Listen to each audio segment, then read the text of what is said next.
F hub వారి పియాన్ ద ఫ్లీ గచ్చిబౌలిలో డిసెంబర్ 15న రాహుల్ సిప్లిగంచే Oscar range live concert. For booking contact. Allu Arjun అరెస్టుపై రాజకీయ దుమారం. బీఆర్ఎస్ వర్సెస్ కాంగ్రెస్ గా మారిపోయిన సీన్. చట్టం తన పని తాను చేసుకుపోతుందన్న సీఎం రేవంత్ రెడ్డి. చట్టం ముందు అందరూ సమానులే అంటున్న సీఎం. ఇందులో తన జోక్యం ఉండదని ప్రకటన.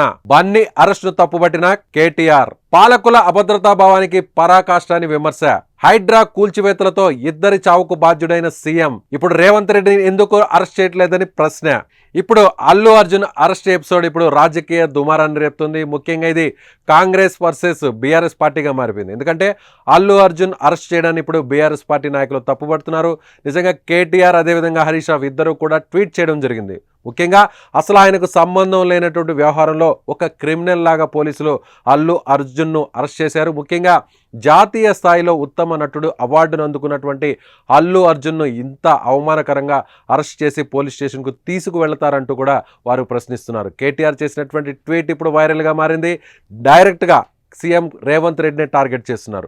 రేవంత్ రెడ్డి కూడా ఒక ప్రకటన చేశారు. సీఎం రేవంత్ రెడ్డి చట్టం తన పని తాను చేసుకుపోతుంది, చట్టం ముందు అందరూ సమానులే అని అంటున్నారు. సో ఈ ఎపిసోడ్లో అల్లు అర్జున్ అరెస్టుకు తనకు వ్యక్తిగతంగా ఎలాంటి సంబంధం లేదని రేవంత్ రెడ్డి చెప్తున్నారు. అయితే హరీష్ రావు కూడా అదే స్థాయిలో కామెంట్స్ చేస్తున్నారు. గతంలో హైడ్రా విషయంలో చాలామంది చనిపోవడం జరిగింది, చాలామంది కూడా ఆత్మహత్య చేసుకొని చనిపోవడం జరిగింది. ఇప్పుడు ఈ అరెస్టులకు బాధ్యత ఎవరు వహిస్తారు? సీఎం రేవంత్ రెడ్డి కూడా కేసులు ఆయన మీద కూడా పెడతారంటూ కూడా ఆయన కూడా ప్రశ్నిస్తున్నారు. సో ఇప్పుడు బీఆర్ఎస్ పార్టీ వర్సెస్ కాంగ్రెస్ పార్టీగా అల్లు అర్జున్ అరెస్టు మారిపోయిందా అంటే అవుననే సమాధానం వస్తుంది. సో ఇప్పుడు దీనిపై ఇప్పటికే పలువురు పార్టీ నాయకులు కూడా దీనిపై రెస్పాండ్ అవుతున్నారు. ఇప్పటికే బీజేపీకి సంబంధించినటువంటి నాయకులు కూడా మాట్లాడుతున్నారు, బీజేపీ ఎమ్మెల్యేలు, అదేవిధంగా బీజేపీ ఎంపీ కూడా మాట్లాడడం జరిగింది. సో ఇప్పటికే దీని మీద పెద్ద ఎత్తున రాజకీయ నాయకులందరూ కూడా స్పందిస్తున్నారు. సో ఈ ఎపిసోడ్లో పొలిటికల్ ఇన్వాల్వ్మెంట్ ఎంతవరకు ఉంది, రాజకీయ ప్రమేయం ఎంతవరకు ఉంది అనే దాని మీద పెద్ద ఎత్తున చర్చ జరుగుతుంది. సో ఈ ఎపిసోడ్ ఇప్పుడు పొలిటికల్ టర్న్ తీసుకుంది. ఈ టర్న్లో ముందు ఏం జరగబోతుంది? ఇప్పటివరకు ఇది సినిమా ప్రదర్శన సందర్భంగా జరిగినటువంటి తొక్కిసలాటలో చనిపోయినటువంటి ఒక మహిళకు సంబంధించి పోలీసులు కేసులు నమోదు చేశారు. సో అందులో భాగంగానే పోలీసులు ఇవాళ అల్లు అర్జున్ని అరెస్ట్ చేసి పోలీస్ స్టేషన్కు తరలించారు. ఆ తర్వాత ఇప్పుడు కోర్టు ముందు హాజరుపరిచారు. అయితే దీని వెనకంతా కూడా రాజకీయ కుట్ర దాగి ఉంది అంటూ కూడా ప్రతిపక్షాలు ఆరోపిస్తున్నాయి.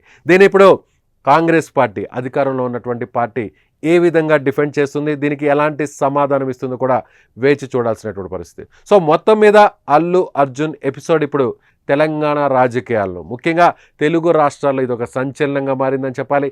జాతీయ స్థాయిలో కూడా ఇదొక సంచలనంగా మారిందనే చెప్పాలి. ఇప్పటికే అల్లు అర్జున్ నటించినటువంటి పుష్ప సూపర్ హిట్ అయింది. పుష్ప 2 కూడా సూపర్ డూపర్ హిట్ అయింది.